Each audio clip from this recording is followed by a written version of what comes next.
जिस बिल्ली ने चालाक लोमड़ी को मात दी, जंगल के पास एक छोटे से गांव में व्हिस्कर्स नाम की एक चालाक बिल्ली रहती थी। व्हिस्कर्स अन्य बिल्लियों जैसी नहीं थी। उसके पास तेज दिमाग और तेजी थी, जिससे वह अपनी चतुराई और फुर्ती के लिए जानी जाती थी।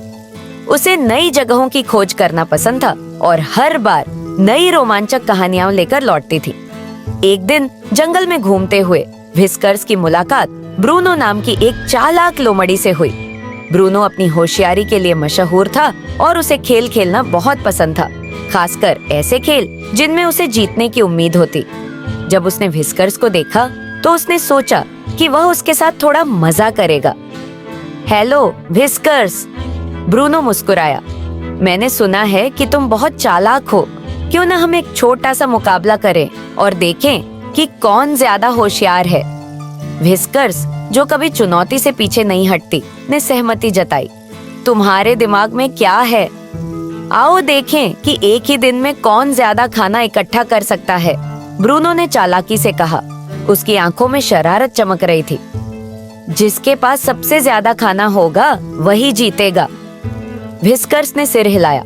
चुनौती स्वीकार है। अगली सुबह वे दोनों भोर में ही निकल पड़े।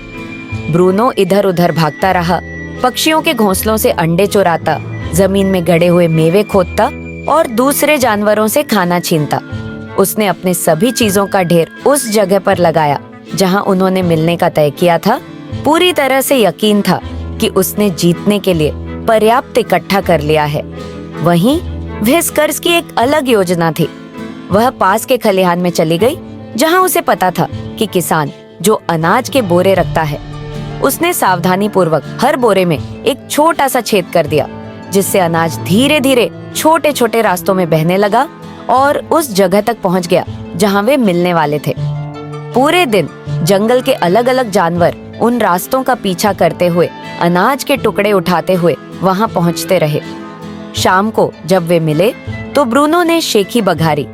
मैंने इतना खाना इकट्ठा कर लिया है कि तुम्हारे पास मुझे हराने का कोई मौका नहीं है व्हिस्कर्स। लेकिन जैसे ही उसने चारों ओर देखा, उसे एक के बाद एक जानवर अनाज लेकर आते दिखे, जिससे व्हिस्कर्स का ढेर बढ़ता ही जा रहा था। व्हिस्कर्स मुस्कुराई।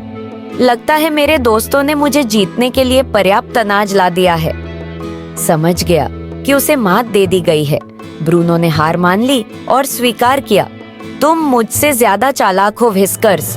व्हिस्कर्स ने हंसते हुए कहा, कभी कभी यह इस बात पर नहीं होता कि तुम कितनी तेजी से काम करते हो, बल्कि इस पर कि तुम कितनी समझदारी से काम करते हो। उस दिन के बाद से ब्रूनो ने व्हिस्कर्स का सम्मान किया और दोनों अजीब दोस्त बन गए, एक दूसरे की ताकतों से सीखते हुए।